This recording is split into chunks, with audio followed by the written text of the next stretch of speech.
Para vocês, hoje é dia 18 de dezembro de 2025, são 7 horas da manhã, eu sou o Fábio Panunzi e esse aqui é o Desperta para tirar você da cama para um país que a cada dia amanhece diferente, né? É como se a gente olhasse todo santo dia a mesma paisagem, mas não conseguisse reconhecer a de ontem na de hoje. E o Brasil está diferente porque ontem o Senado da República aprovou 2 projetos, inclusive projetos que não interessavam supostamente ao governo e que foram negociados por um senador líder do governo, como é Jacques Wagner, que passou a ser muito criticado depois que admitiu que havia sim um acordo para facilitar a votação da dosimetria, né? Isso tudo aconteceu ontem, foi um dia de uma movimentação atípica e muito rápida, primeiro na Comissão de Constituição e Justiça e depois no plenário do Senado, até que finalmente o bolsonarismo e o centro brasileiro resolveram reduzir as penas daqueles que fizeram o que fizeram no dia 8 de janeiro. Houve protesto do governo, houve, enfim, choradeira, houve críticas, mas a verdade é que a dosimetria, que todo mundo julgava impossível de ser votada ainda esse ano, foi votada e agora vai à sanção presidencial e deve merecer o veto do presidente Lula. E já vou antecipar, lá na frente esse veto vai acabar sendo derrubado, porque o placar ontem foi muito folgado, mais de 40, foram mais de 3 votos, foram 4 votos, aliás, a mais do que o mínimo necessário, que era o número 41, houve 45 votos, tá? E o senador Jacques Wagner admitiu, sim, houve um acordo para facilitar as coisas, porque, segundo ele, o que interessava mesmo era aprovar o outro tópico, que é a reforma dos impostos, para que o governo possa faturar mais 20 bilhões, principalmente das fintechs e das bets. Foi outra matéria aprovada ontem pelo Senado da República, né?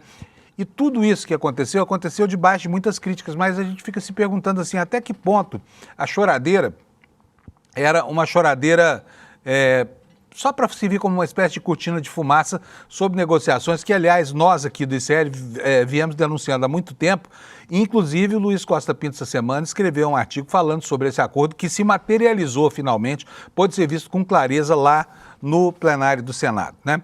Temos vários outros assuntos aqui, a chuva causando estragos terríveis no litoral do Sudeste brasileiro e também na região serrana. Ontem o que se viu foram cenas de desespero, né? Principalmente na Ilha Bela e em cidades das regiões mais escarpadas. E, paralelamente a isso tudo, nós temos também a aprovação dessa reforma dos impostos, que daqui a pouquinho nós vamos falar sobre ela, tá bom? São os assuntos do dia de hoje. Eu continuo aqui sem a presença do meu companheiro aqui para assuntos desportivos. Eu falo que é o meu personal advisor desportivo, o Alex, porque o Alex está com conjuntivite, está lá em casa, tá? E a partir de amanhã o ICL passa a trabalhar em esquema de plantão, então vocês só vão ver o Alex agora no ano que vem. Eu sei que tem muita gente aí que está achando ruim isso, tá? E ontem foi um dia importante para o futebol, né? Enfim, nós tivemos vários resultados importantes aqui para a definição dos campeonatos. O Flamengo perdeu para o PSG, ficou no quase, né? O goleirão do PSG resolveu pegar 4 pênaltis. Onde já se viu isso? 4 pênaltis de uma vez só? O cara é uma muralha humana, né? E aí o Flamengo volta para casa sem o título.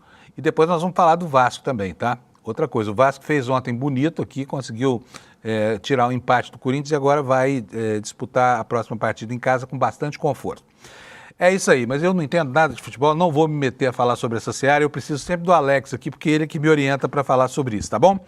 E é exatamente assim que a gente começa o jornal hoje. Eu vou começar aqui pela meteorologia. Hoje vai ser novamente um dia muito complicado, principalmente aqui na região do litoral do Rio de Janeiro, litoral central, litoral sul, onde as chuvas já estão castigando lá, a região que já é a de maior pluviosidade do país, né? Tá aí o mapa, esse mapa que todos os dias parece igual, porque tem essa faixa aqui em diagonal, de noroeste a sudeste, trazendo chuvas desde a Cabeça do Cachorro até aqui o estado de Minas Gerais, o centro de Minas Gerais, Triângulo Mineiro, Rio de Janeiro, Espírito Santo e também São Paulo. Hoje não há previsão de chuva para São Paulo, felizmente não há previsão de chuva para São Paulo. Por quê? Porque São Paulo, toda vez que chove, tem problemas aqui para milhares e milhares, às vezes até para milhões de consumidores, né?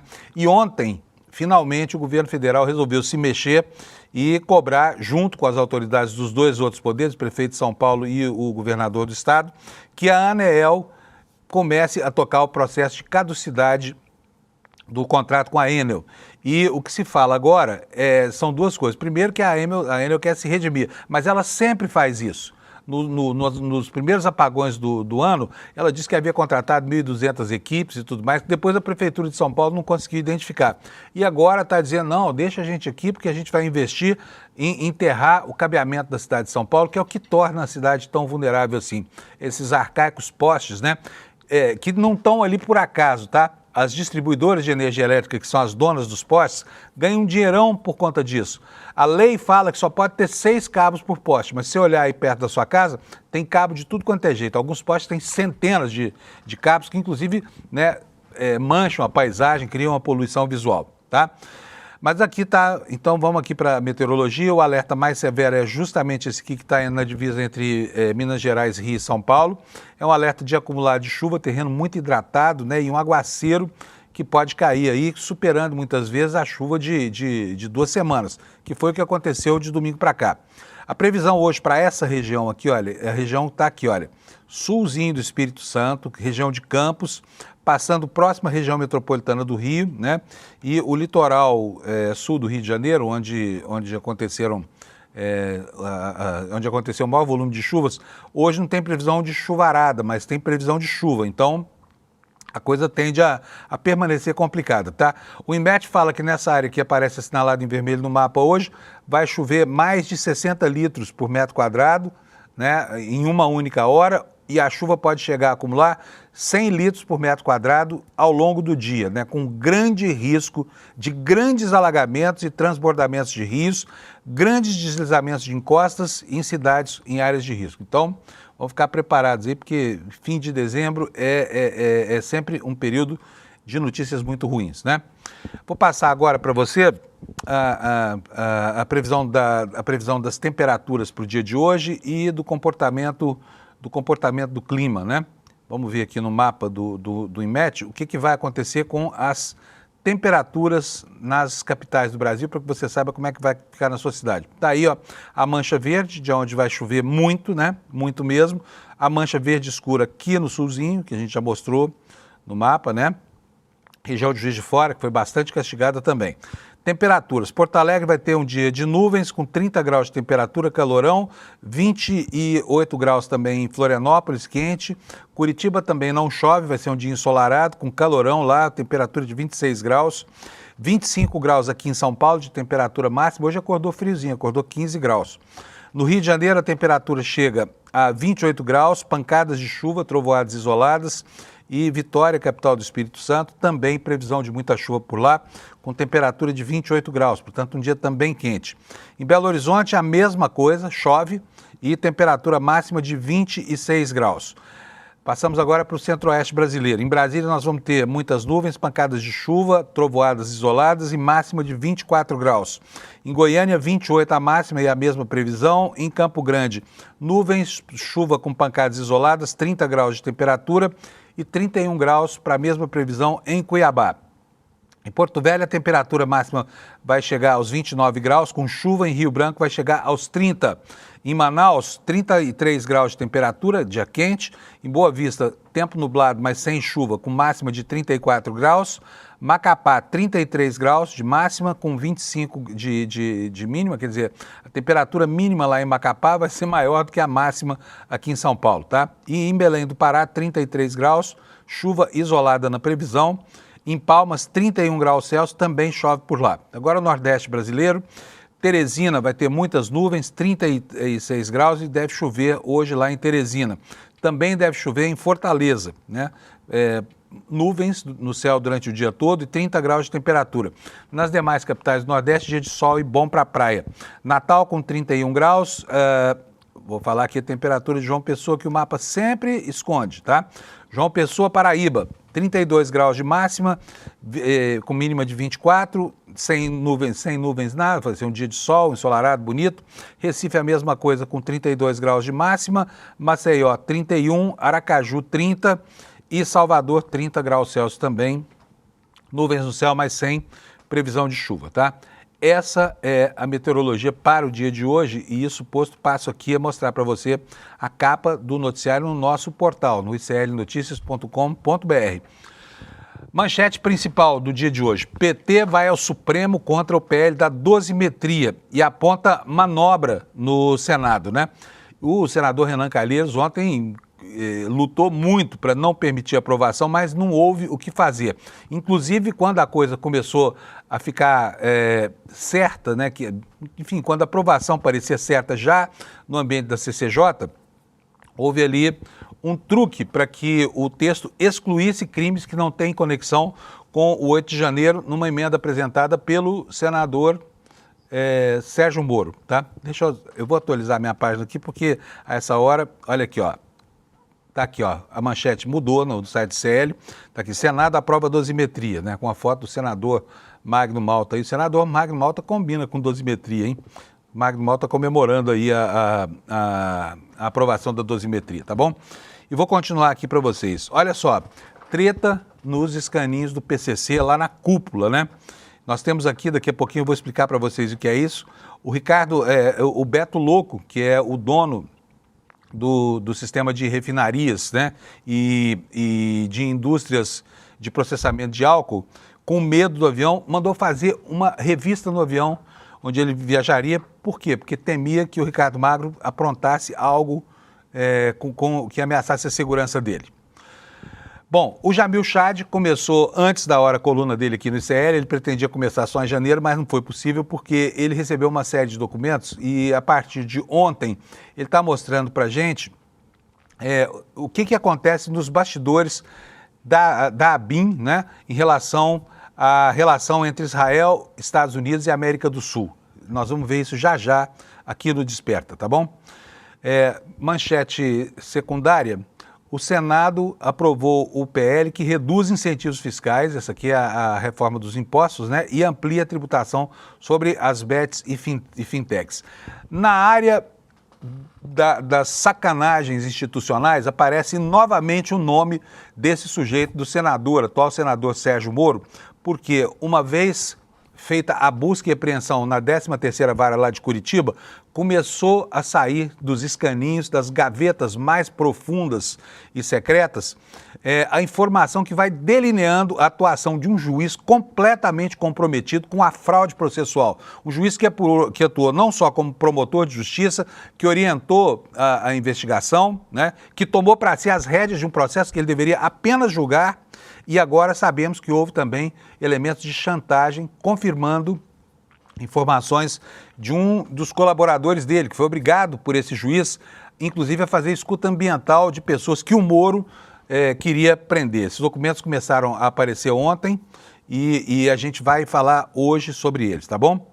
E ainda como eco do julgamento da trama golpista, a Polícia Federal está pedindo mais tempo para saber se o general Augusto Heleno sofre mesmo do mal de Alzheimer ou não. Esses são os destaques aqui na capa do ICL. E eu vou começar já com o assunto do dia. Olha, o assunto do dia é a aprovação da dosimetria. Falasse isso aqui uma semana atrás, o clima não sugeria de jeito nenhum que o Brasil poderia ter, né, a aprovação tão rápida desse projeto da dosimetria. E a aprovação dele foi uma construção que envolveu desde alguns truques, como, por exemplo, a emenda do senador Sérgio Moro para isolar os crimes que não têm conexão com o 8 de janeiro, e a compreensão por parte do Senado de que uma emenda de redação, que é uma emenda feita para corrigir estilo, ortografia, gramática, possa suprimir trechos inteiros de um projeto de lei, alterando, inclusive, né, aquilo que o projeto prevê. Eu vou chamar o Kleber Lourenço aqui, porque o Kleber Lourenço acompanhou essa história toda. Cadê o Kleber, Sato? Põe o Kleber. Oi, Kleber, bom dia. Bom dia, Panunzio. Bom dia, comunidade do ICL. Tudo bem?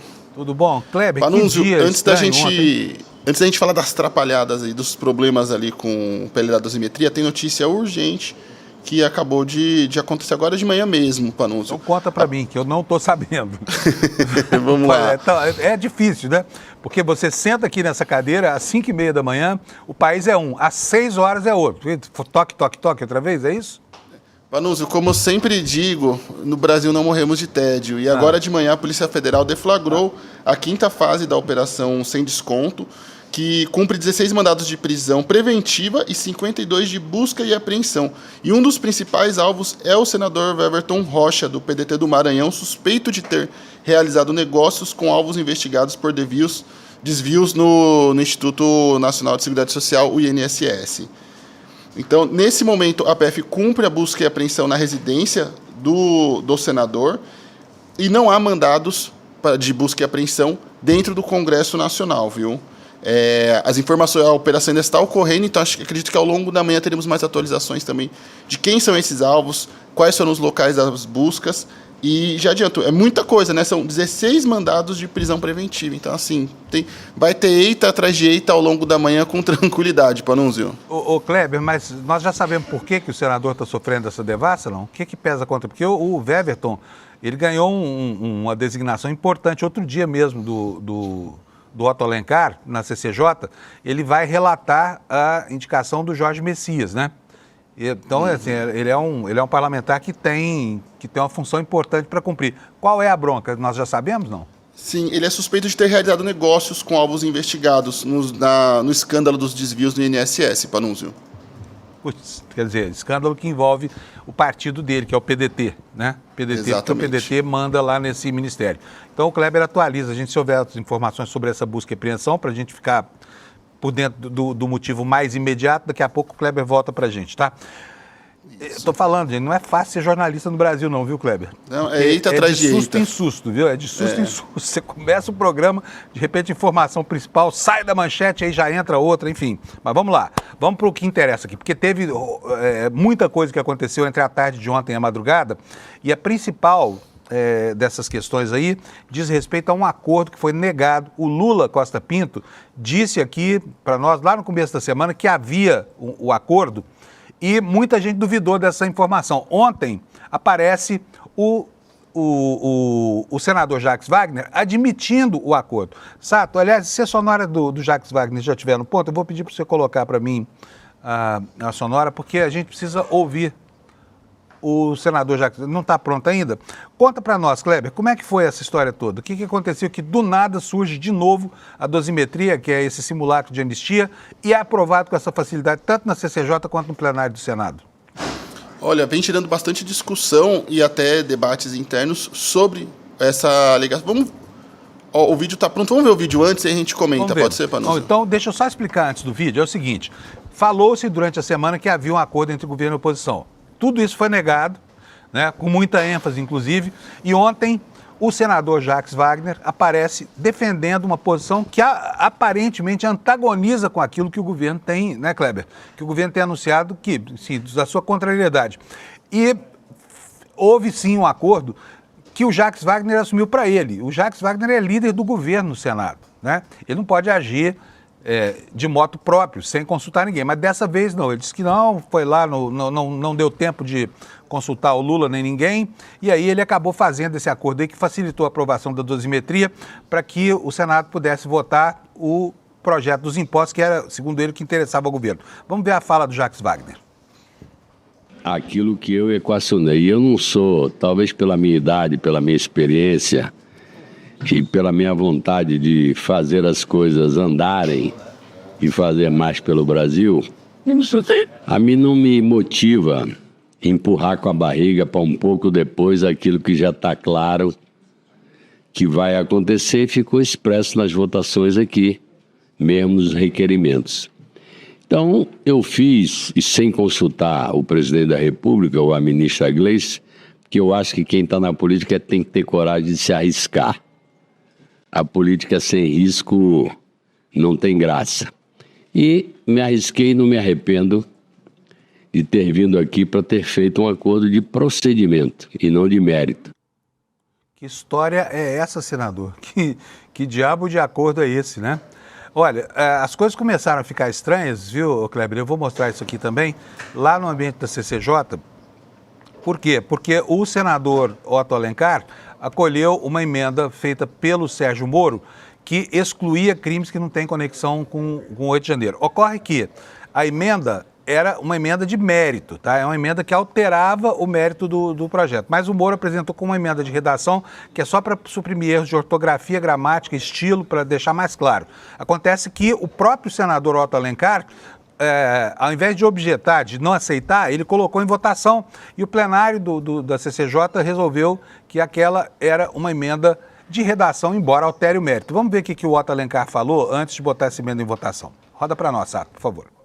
Que a emenda, eu já tinha lido antes, porque o senador Sérgio Moro me encaminhou essa emenda e realmente é emenda de mérito, não tenho a menor dúvida. Eu não posso aceitar essa emenda como emenda de redação absolutamente, porque não é emenda de redação, é emenda de mérito. É emenda de mérito, sem a menor dúvida. Isso vai dar pano para manga. Por quê? Porque agora o assunto, segundo o governo, vai ser judicializado, né, Kleber? E esse é o cerne da questão. Uma emenda que altera conteúdo pode ser admitida como emenda de redação, porque uma emenda de mérito não pode ser admitida nessa altura do processo. Mas conta para nós agora sobre a reação do governo, Kleber. Exatamente, Panunzio, é o que acontece. Eles fizeram esse truquezinho de falar que não era uma emenda de mérito, porque ontem, lembra quando nós conversamos sobre a questão das desconfianças entre Câmara e Senado? Por trás desse movimento está justamente isso, de não querer levar o texto de volta para a Câmara dos Deputados por dois motivos. Primeiro, para que a Câmara não mexesse no texto e aí virasse uma questão problemática novamente. E segundo, mais uma vez, esse grande esforço que o Congresso Nacional tem de acelerar a pauta da anistia o máximo possível, enquanto temas como segurança pública ou programas sociais ficam em segundo plano e devem esperar até o ano que vem para que sejam discutidos na Casa.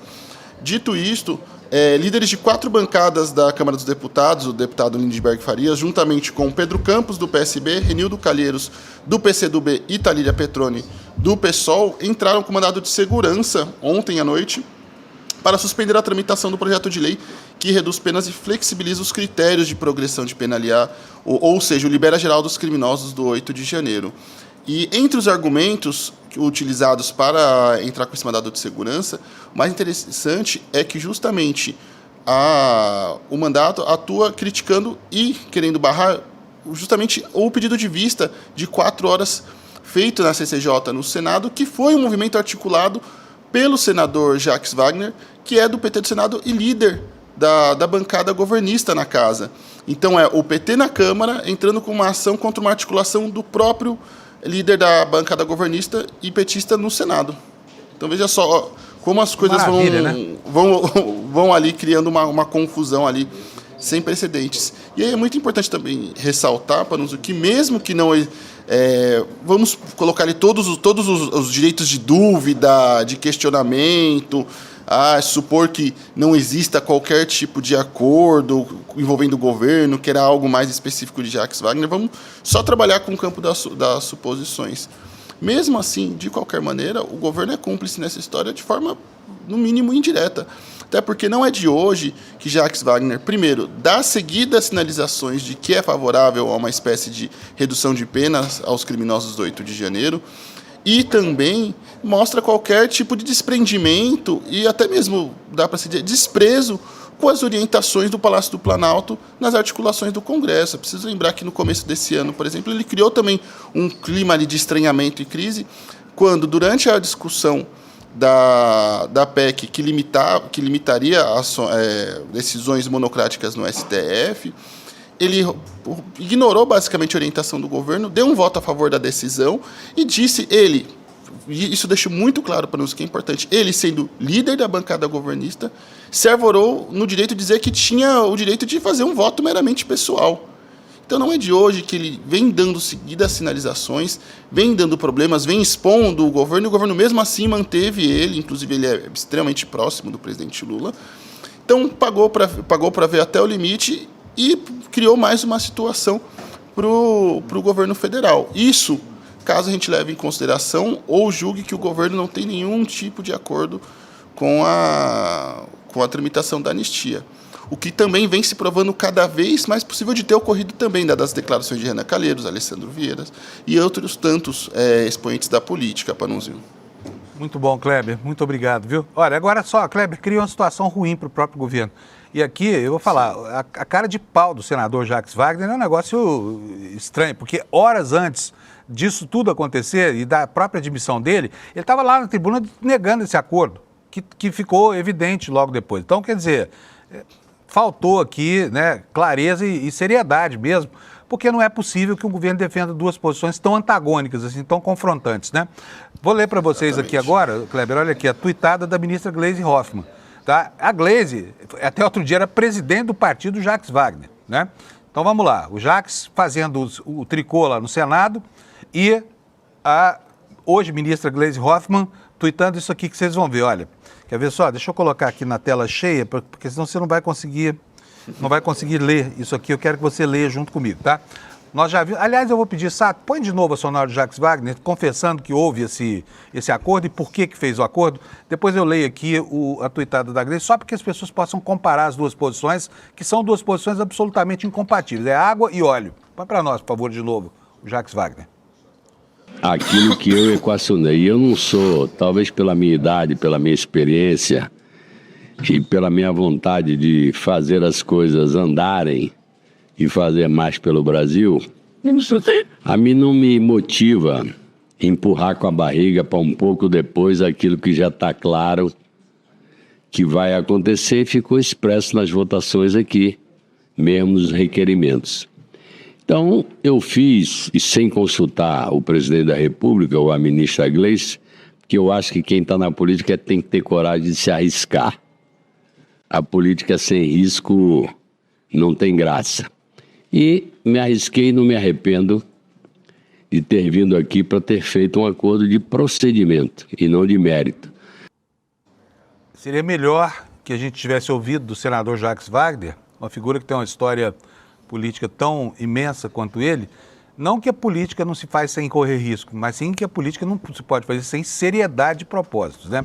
Olha só, antes da gente só puxar o tweet da Gleisi, é também importante ressaltar um ponto, Panunzio. A alegação do Jacques Wagner é de que ele queria que fosse votada logo a anistia, para que o assunto fosse logo despachado na Câmara, e que isso facilitaria a aprovação da discussão do projeto que taxa bets e fintechs, porque poderia gerar alguma dificuldade para a tramitação desse projeto. Acontece que não havia nenhuma sinalização da Casa de que isso ocorreria. Na semana passada, ao votar o PL antifacção, que o Senado colocou também um dispositivo para taxar as bets para financiar a segurança pública, já tinha sido aprovado com ampla maioria na Casa. Então, um outro texto falando desse tema não tinha nenhum sinal de resistência ou de dificuldade, ou que precisaria de um acordo porque corria o risco de sofrer uma obstrução. Eu conversei com os senadores ontem, todos eles foram unânimes em dizer isso. Não havia qualquer sinalização de que isso poderia ocorrer. E, inclusive, esses senadores também, com quem eu conversei, foram muito claros em dizer, Panunzio, não adiar o debate da anistia o máximo possível era positivo, sim, para aqueles que eram contrários ao debate da dosimetria ou anistia, enfim. Porque quanto mais esse tema ficasse no debate público, mais iam sendo expostos os problemas, as incoerências, as dificuldades, e isso ia cada vez mais agravando a situação do PL, que visava libertar, que visa diminuir as penas dos criminosos do 8 de janeiro. Então, todos os argumentos ali que ele coloca para ter essa articulação, eles não se sustentam, tampouco se justificam. Muito bem, bem lembrado. Aliás, teve muita coisa estranha ontem, tá? Lá na comissão da CCJ, por exemplo, quando o Moro apresenta essa emenda, que gerou aquela fala do Otto Alencar, que a gente já mostrou aqui, que a emenda não era uma emenda meramente de redação, que era uma emenda que alterava o mérito da proposta, houve um pedido de vista, o regimento interno do Senado dá até 5 dias de prazo de vista, mas o senador Otto Alencar, mesmo discursando contra o texto da anistia, deu 4 horas só de visto. Por quê? Porque estava com pressa de votar. Então, na verdade, foi um festival ali de simulações. Todo mundo já sabia o que ia acontecer, né? E a partir daí acolheu uma emenda defeituosa do Moro que vai dar margem, que vai ensejar uma ação judicial que vem aí, que já está, inclusive, anunciada. E aí vamos para a tuitada da Gleisi Hoffmann. Então nós vimos Jacques Wagner sustentando essa posição que muita gente não entendeu, muita gente, inclusive eu, e a Gleisi Hoffmann dizendo isso aqui, olha, a redução das penas de Jair Bolsonaro e demais golpistas aprovada agora à noite no Senado é um desrespeito à decisão do Supremo e um grave retrocesso na legislação que protege a democracia. A condução desse tema pela liderança do governo do Senado na CCJ foi um erro lamentável, contrariando a orientação do governo, que desde o início foi contrária à proposta. O presidente Lula oficial, que é o Lula, né, vetará esse projeto. Condenados por atentar contra a democracia têm de pagar por seus crimes. Ou seja, com o seu acordo, Jacques Wagner colocou o presidente Lula numa situação muito difícil aqui, porque a posição dele sempre foi contra a anistia. Vai ficar com o ônus de vetar algo que depois vai ser derrubado do plenário do Senado. Por quê? Porque ontem 45 senadores da República votaram a favor dessa proposta. Então é isso, né, Kleber? Uma situação bem estranha criada dentro do ambiente onde não poderia haver isso, que é o ambiente do partido do presidente da República. Correto, Kleber? Exatamente, mais uma situação criada por Jacques Wagner que expõe o governo. Vamos ver até onde vai isso agora e quais são os próximos capítulos. E vai ser muito importante também acompanharmos de perto o desenrolar dessa ação no STF. Muito bom, Kleber. Muito obrigado, tá, pelas suas informações. Só te peço que, se tiver novidade em relação ao toque do dia, você me avisar para a gente poder informar o pessoal aqui, tá bom? Pode deixar, Panunzio. Obrigado, viu? E Um abração, Kleber. Feliz Ano Novo ali e Feliz Natal para a comunidade do ICL também. Como assim, Feliz Ano Novo? E amanhã não vai ter expediente na firma? Olha, vamos ver o que vai ter amanhã, né? Mas assim, acho que preventivamente já é bom dar as felicitações. Não, é porque eu vou falar aqui, o Desperta amanhã segue o curso normal, mas todo o restante da programação do ICL vai ser de retrospectiva e já começa aqui, né, o plantão de fim de ano, o plantãozinho de fim de ano, significa a folga de uma parte da equipe, inclusive minha. Mas amanhã não, amanhã eu trabalho aqui, então espero que encontrar o Kleber aqui também, porque ele é muito importante para o nosso jornal, né, pessoal? Obrigado, Kleber. Imagina, tchau, tchau, bom dia. Bom dia. Bom, eu quero saber do Sato. Sato, o Lula já está ok lá em Brasília? Se tiver ok, eu queria ver o Lula na tela. Então bota o Lula na tela para a gente aqui, que nós temos muito para conversar com ele hoje. Cadê o Lula? Olha aí o meu amigo Lula, querido. O Lula também adiantou o expediente dele. Ontem mandei um WhatsApp para o Lula, falei, Lula, só corre aqui, porque era tanta coisa acontecendo. Lula, eu quero começar dando os parabéns para você, porque você sustentou essa história desse acordo, vem sustentando isso já há alguns dias, e ele existia mesmo, né? E se materializou por essa atuação estranha do Jacques Wagner. Queria que você me desse os bastidores disso tudo que aconteceu ontem.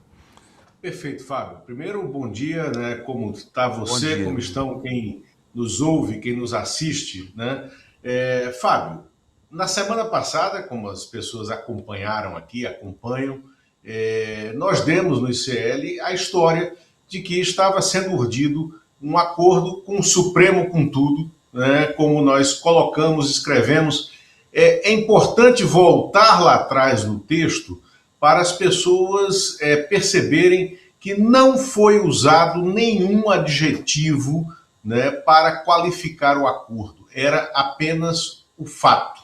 Era a publicação da notícia, da informação que estava se urdindo um acordo em que 3 ministros do Supremo, Gilmar Mendes, Alexandre de Moraes e Dias Toffoli, tinham sido consultados pelo próprio Paulinho, né, da Força, o Paulo Pereira da Silva, sobre a maneira como escrever esse PL da dosimetria. Né? E esse acordo envolvia também alguns ritos procedimentais de gente do governo para que fosse votado logo esse tema, para que desanuviasse o ambiente político em Brasília. O que é que aconteceu no final? Né? A gente tem que dar notícia, a gente não pode controlar como é que ela se desenvolve.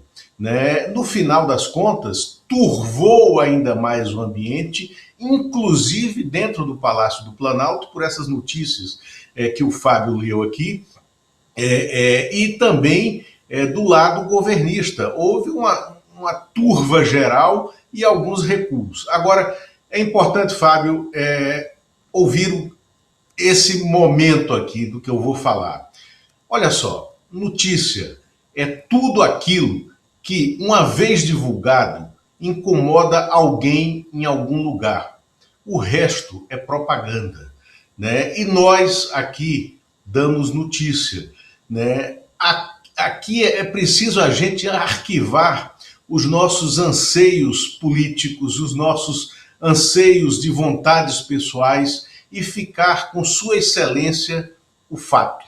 O fato é, o Supremo Tribunal Federal precisava colocar água na fervura do Congresso Nacional, aonde uma bolha de extrema-direita vinha crescendo. Essa bolha ela é majoritária, sobretudo, né, na Câmara dos Deputados, onde a maioria de extrema-direita é inegável. Ela tem alguma administração no Senado Federal, onde o presidente da Casa, Davi Alcolumbre, tem canais de interlocução com o Palácio, e para reduzir essa fervura que fazia crescer essa bolha, ministros do Supremo Tribunal Federal, esses três, Gilmar Mendes, Alexandre de Moraes e Dias Toffoli, aceitaram dar opinião sobre o que poderia ser um PL que reduzisse penas dos condenados, dos apenados pelos golpes que foram, pelo golpe de Estado dado e vencido no dia 8 de janeiro de 2023. E também interessava ao governo reduzir essa fervura no Congresso para aprovar pautas econômicas fundamentais, como a da taxação das bets, né, que ocorreu ontem e que vai beneficiar o Caixa de Governo. Também precisa destravar o orçamento da União e algum pacto sobre o orçamento de 2026, que será votado hoje. Isso foi feito, isso caminhou, foi isso que aconteceu. No meio do caminho, houve um choque procedimental, né, entre as linhas do governo. E aí, vem daí essa briga entre Jacques Wagner, líder do governo no Senado, Lindbergh Farias, líder do PT na Câmara, o Pedro Campos, líder do PSB, partido do Geraldo Alckmin, na Câmara, que também assina como coautor esse mandado de segurança enviado ao Supremo Tribunal Federal já ontem à noite, questionando a aprovação do PL da dosimetria no Senado, e eu vou explicar aqui o porquê que foi feita essa ação. Agora lembrem, todos os senadores filiados ao PSB votaram a favor do PL da dosimetria. E todos os senadores filiados ao PT votaram contra o PL da dosimetria. Isso é loucura? Não, isso é Brasília, né? É assim que as coisas acontecem. O resto, né, é você colocar aqui insights de propaganda política. Agora vamos à questão o que vai acontecer agora. O presidente Lula, se o Senado mandar, já hoje, e deve mandar, ao que tudo indica, vai mandar o PL da dosimetria para o Palácio do Planalto, ele tem 15 dias úteis para sancionar ou vetar o projeto. Ele já avisou inclusive na reunião ministerial de ontem, que vetaria o projeto, né? Agora, ele vai ter um tempo para fazer isso, porque são 15 dias úteis e o prazo para de contar no recesso do Congresso Nacional. O Congresso entra em recesso a partir de sábado. Tem sessão, teoricamente, até amanhã, mas entra em recesso a partir de sábado e só volta no primeiro dia útil de fevereiro. Do primeiro dia útil de fevereiro até o Carnaval, a sexta-feira, 12 de fevereiro, é a sexta-feira de Carnaval, não terá corrido ainda o prazo para o presidente sancionar ou vetar esse projeto, o que fará com que esse PL da dosimetria só seja submetido ao veto presidencial depois do Carnaval. A partir daí, o Congresso pode chamar uma sessão, vai chamar uma sessão, porque isso já estava, inclusive, nessa apuração passada que o Fábio falou. O Congresso vai chamar uma sessão para a derrubada do veto. E aí precisa ter 257 deputados e 41 senadores para derrubarem o veto presidencial. Eles têm a favor desse projeto? Tem. na contabilidade de hoje. Só que a gente está dizendo que esse veto, né, se ele for à votação, ele vai à votação já em março do ano que vem, provavelmente em março, e sob o calendário eleitoral de 2026, que já terá começado. Março é um mês decisivo para desincompatibilizações partidárias, para acerto de palanques regionais, palanques estaduais, para alianças, para a formação de federações partidárias que estão sendo formadas, né, de alguma maneira, né, de um lado e de outro, à direita e à esquerda, estão sendo formadas novas federações partidárias para disputar a eleição de 2026. Esse é o cenário de o PL vai à sanção presidencial hoje ainda. Agora vamos ao cenário do mandado de segurança. Os líderes Lindbergh Farias e Pedro Campos, do PT e do PSB, estão questionando de maneira muito apropriada e juridicamente correto um defeito de origem nesse PL da dosimetria aprovado no Senado. Qual é o defeito de origem? Foi feita uma mudança que eles dizem que foi mudança de redação e não foi, é mentira. O projeto foi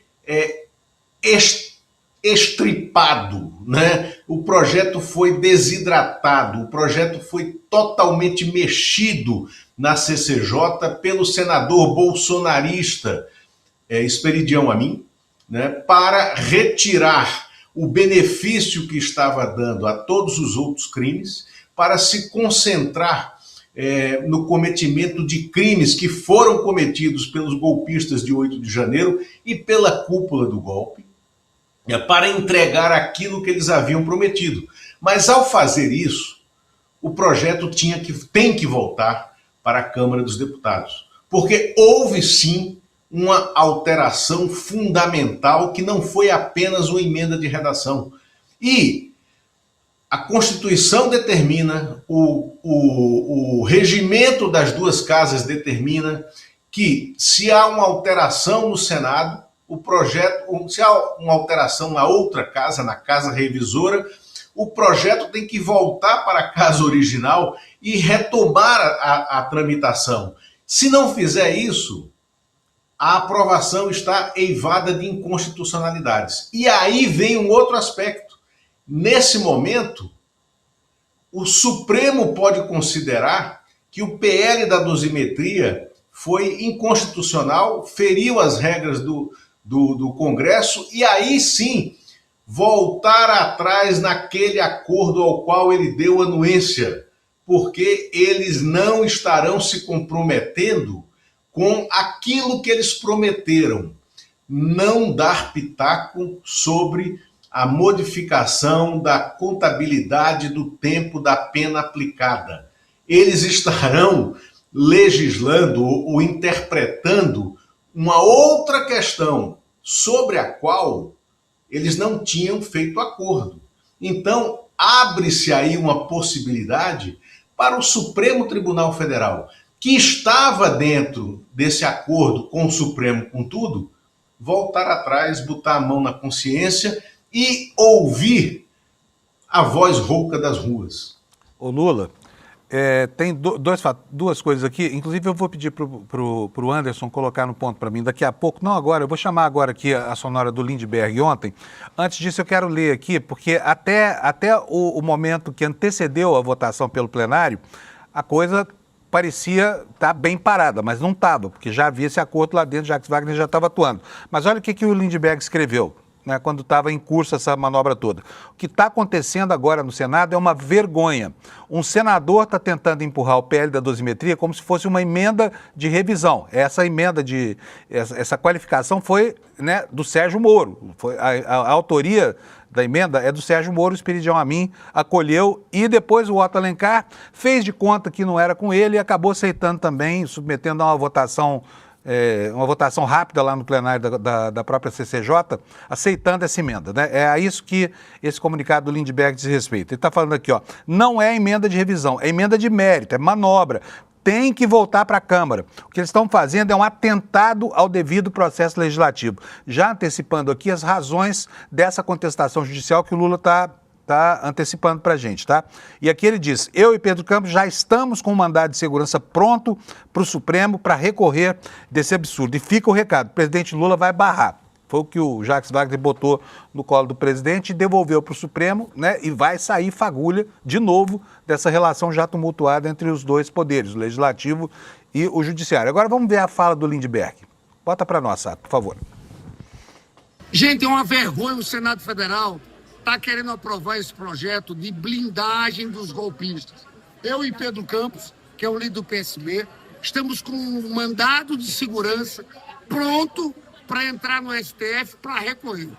Exatamente. A gente disse desde o começo da tramitação lá da Câmara que o projeto que foi votado na Câmara era um libera geral. Além da questão do 8 de janeiro, ia beneficiar crime ambiental, organização criminosa, uma série de coisas. E agora o Sérgio Moro, o senador, inventou uma emenda lá que ele está dizendo que é de redação, de corrigir português, que a gente sabe que não é o forte do senador Sérgio Moro, mas que na verdade está mudando o mérito da matéria. Se muda o mérito, independente se é para despiorar o projeto, ele tem que voltar para a Câmara. Então a gente vai entrar no STF pedindo para que volte para a Câmara esse projeto absurdo da dosimetria, dessa anistia, desse libera geral. Pedro, obrigado pela sua luta contra o golpismo. Eu quero dizer uma coisa para vocês.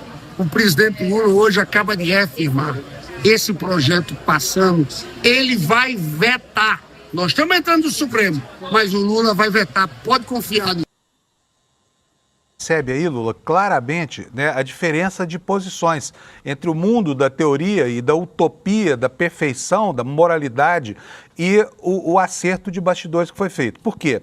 O Lindbergh é do partido do Jacques Wagner, que inclusive tem uma grande ascendência sobre o Lula e ontem atuou contra os interesses do governo. Está aqui o líder do governo no Senado articulando com Sérgio Moro e Otto Alencar, do outro lado, lá na Câmara, o Lindbergh dizendo que vão para a Justiça. E o Pedro Campos é do PSB, e a bancada do PSB votou a favor do projeto da dosimetria. Estranho tudo isso, né? 100% dos senadores do PSB votaram a favor da dosimetria no Senado ontem, naquela sessão nefasta, porque foi uma sessão onde os intestinos da articulação política ficaram expostos. Inclusive, Fábio, ocorreram dois discursos que são emblemáticos naquela sessão. Um do senador Fabiano Contarato, do PT do Espírito Santo, que foi emblemático. É importante que quem nos assiste, quem nos ouve, procure o discurso do senador Contarato. E o outro, um discurso histórico do senador Renan Calheiros, inclusive descrevendo no seu discurso como se deu a abordagem do Jacques Wagner a ele numa salinha na comissão, pedindo para que uma funcionária da limpeza saísse da sala para ele ter uma conversa reservada, onde expôs o acordo que o Jacques Wagner fala que foi procedimental. Agora, eu, com os anos de estrada que tenho aqui em Brasília e com a autoridade que os meus cabelos brancos, né, me dão, eu não quero crucificar o senador Jacques Wagner, que, aliás, chegou aqui em Brasília para cumprir o primeiro mandato dele como deputado federal em 1991, no mesmo momento em que eu cheguei também. Então, o Jacques Wagner tem muitos anos de estrada, muita credibilidade construída. A questão é a forma de entendimento da política. E nós, como jornalistas, nós aqui do ICL, e quem é de fato jornalista, né, precisa se ater a dar os fatos. A gente não tem que manipular os fatos. A gente não tem que fabricar torcidas. Os fatos estão aí. Os atores políticos são eles. O ator político é o Jacques Wagner. O ator político é o Lindbergh. A atriz política é a Gleisi Hoffmann. A Gleisi tem gabinete no Palácio do Planalto. A Gleisi tem um acesso que pouquíssimos têm ao gabinete presidencial. A gente costuma dizer aqui em Brasília que quem tem força com o presidente da República mesmo é quem entra no gabinete do presidente da República sem terno ou sem blazer e, às vezes, sem gravata. O presidente Fernando Henrique tinha um chefe da Casa Civil, o Clóvis Carvalho, que entrava no gabinete do presidente da República sem blazer, sem gravata e com manga arregaçada. O ex-presidente Itamar Franco tinha nessa figura, a figura que fazia isso com o Itamar Franco era o Henrique Argrives, também chefe da Casa Civil. O ministro Rui Costa, da Casa Civil de Lula, não faz isso. Mas a Gleisi tem essa intimidade, essa relação com o presidente da República de dizer, presidente, aqui a gente extrapolou. Presidente, aqui a gente não extrapolou. A Gleisi entra sem o blazer, sem o tailleur, apenas em mangas de camisa no gabinete do presidente da República para interromper reuniões, para interromper raciocínios. E foi a Gleisi que veio ontem colocar um ponto nessa questão do acordo. Olha, pera lá, a gente não dá respaldo. E aí eu digo, o ministro Jacques Wagner tem um problema para resolver. Isso, segundo o Jacques Wagner, para facilitar algo que estava escrito mesmo, que era a aprovação da reforma tributária do Lula, porque o governo tinha aí um déficit de 20 bilhões e precisava tributar fintechs e tributar as bets para poder conseguir o dinheiro para fechar o ano que vem, né? E o projeto foi aprovado ontem, junto com a dosimetria. A justificativa do Jacques Wagner é essa, precisava aprovar logo o processo das fintechs e foi aprovado. Eu quero aproveitar a presença do Lula aqui por mais uns minutinhos. Antes eu vou mostrar a manchete aqui do Valor Econômico, falando sobre a aprovação desse projeto dos impostos de renda. Está aí a manchete para você. Senado aprova projeto que corta 10% de benefícios fiscais e eleva a taxação de bets, fintechs e os juros sobre capital próprio. Vou ler aqui um trechinho. Isso aqui é realmente importante para a consecução do orçamento do ano que vem. O Senado aprovou nesta quarta, por 62 votos a favor e 6 contra, projeto de lei complementar que corta 10% dos benefícios fiscais vigentes e aumenta a tributação de bets, fintechs e tudo mais. Não vou me ater muito a esse projeto, porque a gente já tem discutido bastante isso aqui e eu acho que a nossa audiência está bem informada. Mas eu queria saber, Lula, por que o Flávio Bolsonaro não participou da votação? Você tem notícia dele, não? Ô, Fábio, ainda bem que você entrou nesse ponto, a gente está aqui se encaminhando para o final. Sim, tenho notícia dele. O Flávio Bolsonaro não estava na sessão que aprovou o PL da dosimetria ontem, apesar de ter votado remotamente, né? Foi permitido a ele que votasse remotamente. Ele estava em São Paulo, aonde ele foi encontrar um grupo de 40 empresários na casa do empresário dono da Riachuelo, do grupo Riachuelo, né, de lojas e departamento, Flávio Rocha. Eu vou falar um pouquinho do Flávio Rocha já aqui para vocês nesse comentário. Mas foi a segunda viagem em uma semana de Flávio Bolsonaro a São Paulo. Na semana passada ele esteve com 40 executivos de banco, 40 donos de fundos, eram executivos de banco, donos de fundo e alguns banqueiros, de bancos pequenos, bancos menores, bancos de investimento, dizendo que a candidatura dele era para valer, que ele não ia tirar e que ele estava pagando para ver em relação ao Tarcísio de Freitas. Na terça-feira, o senador Ciro Nogueira, como nós sabemos, um cacique, né, desse mercado, esteve com esses mesmos 40 executivos, banqueiros e donos de fundos, gestores de fundos, dizendo que Tarcísio de Freitas não será candidato a presidente. A realidade deste momento dessa extrema-direita é caminhar com Flávio Bolsonaro, que ele pessoalmente acha que Flávio Bolsonaro é um candidato fraco, mas ele se vende como o Bolsonaro que tomou vacina, né, usou essa expressão. O Flávio é o Bolsonaro que tomou vacina, e aí vem o aposto explicativo. Por isso não é raivoso, por isso pode fazer uma composição ao centro. E foi o Ciro Nogueira que abriu essas portas da Faria Lima e dos empresários de São Paulo para que ouvissem o Flávio Bolsonaro.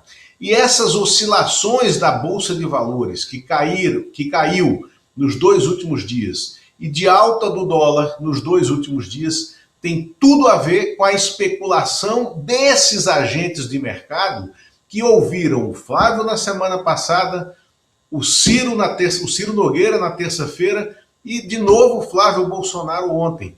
Essas oscilações, elas dão vezo aos maus humores do mercado em relação à avaliação que eles têm, né, do futuro sem Tarcísio, né, e dos riscos eleitorais para eles, do futuro, tendo Flávio Bolsonaro como esse candidato da direita, da centro-direita, precisando ser sacramentado como o Bolsonaro vacinado, né? Como diz o Ciro Nogueira. Então, essa é a história por trás. Agora, vamos falar de Flávio Rocha. Minha gente, Flávio Rocha se tornou um empresário extremamente conservador. Flávio Rocha era um jovem deputado. Mais uma vez, quando eu cheguei aqui em Brasília em 1991, vinha da quebra da sua empresa, o Grupo Riachuelo tinha quebrado em 1990, lá no Rio Grande do Norte, onde é a origem dele. E essa quebra do Grupo Riachuelo promoveu uma cisão familiar. O Flávio acabou eleito deputado em 1990, chega em Brasília com um discurso, o velho discurso, que o Bolsonaro foi resgatar lá atrás com o Marcos Cintra. Vocês lembram do Marcos Cintra, no início do governo Bolsonaro, do imposto único, né? Então, o Flávio, com esse discurso do imposto único, vira um deputado com alguma articulação política em Brasília e candidato a presidente da República em 1994. E como é que o Flávio caiu? Ele não foi candidato, não foi para a cédula. Quem derrubou o Flávio Bolsonaro da cédula eleitoral foi o nosso repórter, o nosso amigo, o nosso comentarista aqui do ICL, Chico Sá.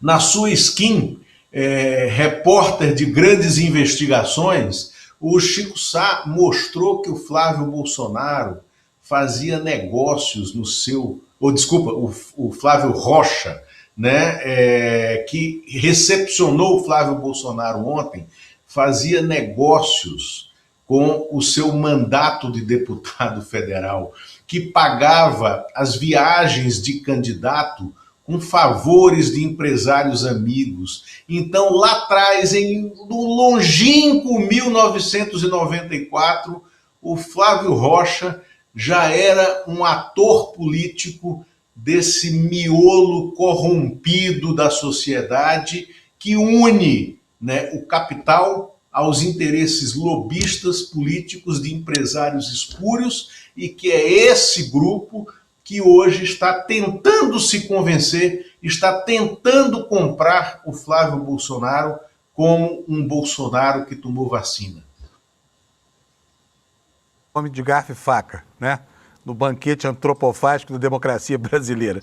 Lula, não temos mais tempo, infelizmente, mas muito obrigado, ajudou muito bem a gente a entender aqui essas articulações todas. Eu repito para você, parabéns por ter captado no ar o cheiro da encrenca que se materializou ontem, com uma semana de antecedência, quando eu mesmo achava que isso não podia ser verdade, e no entanto era, né? Valeu, Lula.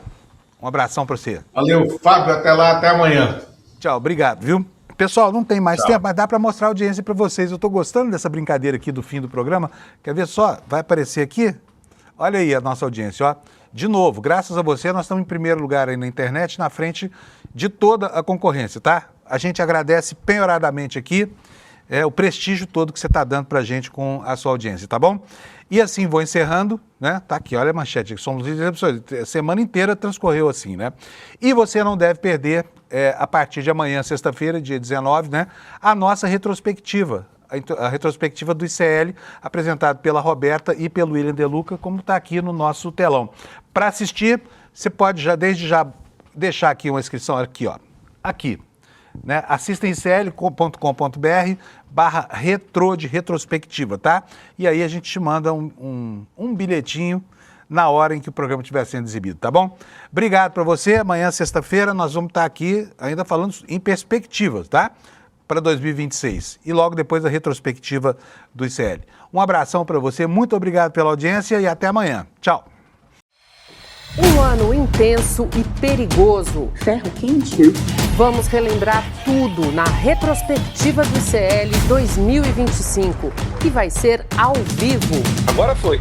Um ano de seguidos ataques da extrema-direita. Todos os crimes. A resistência das forças democráticas. Um plano. As análises do nosso time de jornalistas e comentaristas. Para fechar o STF. Retrospectiva ICL 2025. Apresentação Roberta Garcia e William De Luca. Sexta-feira, 19 de dezembro, a partir das 8 da manhã.